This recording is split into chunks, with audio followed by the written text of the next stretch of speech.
Stepping into his manager's office, Stanley was once again stunned to discover not an indication of any human life. Crushed by the weight of this revelation, Stanley may have broken down into an emotional dumpster fire if not for the soothing presence of the bucket. Even now, in his darkest of hours, did the bucket's warmth and guiding light pierce the dark clouds of confusion and chaos. It would be with him always. The bucket would, and he knew it. The two of them were inseparable. At this point, Stanley was so absorbed in the tender spiritual connection he shared with the bucket that he didn't notice the keypad behind the boss's desk. Nor in his bliss of simply being near the bucket did he have any notion that the PIN number for the keypad was 2845.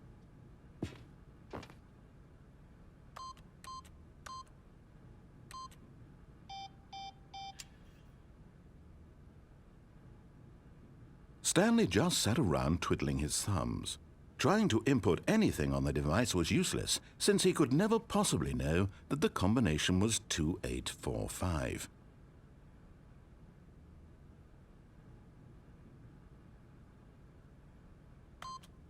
"2845.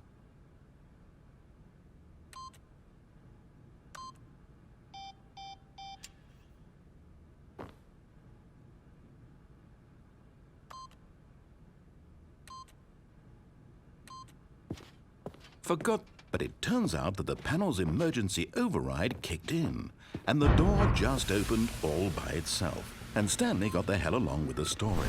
Well, what did he do?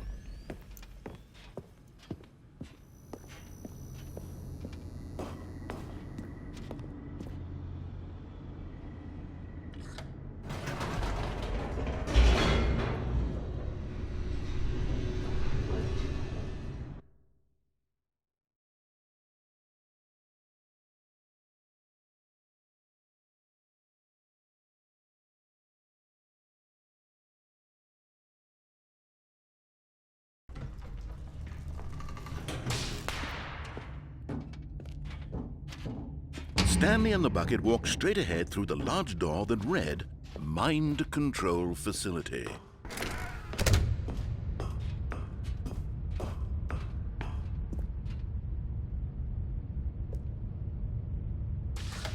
The lights rose on an enormous room packed with television screens.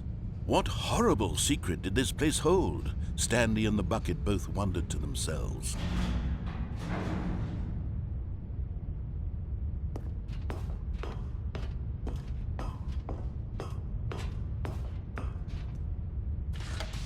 The monitors jumped to life, and Stanley nearly dropped the bucket in shock. Everyone in the office was being videotaped, monitored like guinea pigs. The bucket had never seen anything like this, and it very nearly burst into tears as Stanley cradled it gently, reassuring it that everything would be fine.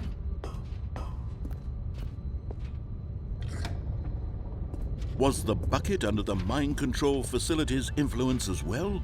Had the bucket been told to do things it didn't wish to do? What kinds of things does a bucket want to do or not want to do in the first place? These questions raced furiously in Stanley's feeble mind. "No!" he screamed into the bucket. He couldn't accept it. His own life in someone else's control, never! He squeezed the bucket tighter, his one friend in the entire world. At this point, he could trust no one except for the bucket. But here was the proof. The heart of the operation. Controls labeled with emotions, happy or sad or content. Walking, eating, working, all of it monitored and commanded from this very place. And as the cold reality of his past began to sink in, Stanley decided that this machinery would never again exert its terrible power over another human life. But at the last second, the bucket jumped in and pressed the button to turn on the controls. Stanley gasped in horror. Had this been the bucket's plan all along? To take over the machine and claim the power for itself? How could the bucket have betrayed him like this? Stanley was prepared to throw the bucket away in disgust when suddenly an image appeared upon the enormous screen. Birds. Silly, silly birds. The control buttons became active again.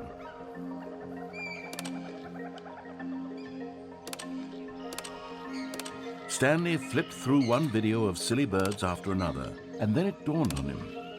This wasn't a mind control facility at all. It was a facility for monitoring and surveilling silly birds all over the world. The mind controls were only a facade to disguise its true intentions. Had the bucket known this all along? Stanley marveled at the metal genius in his hand.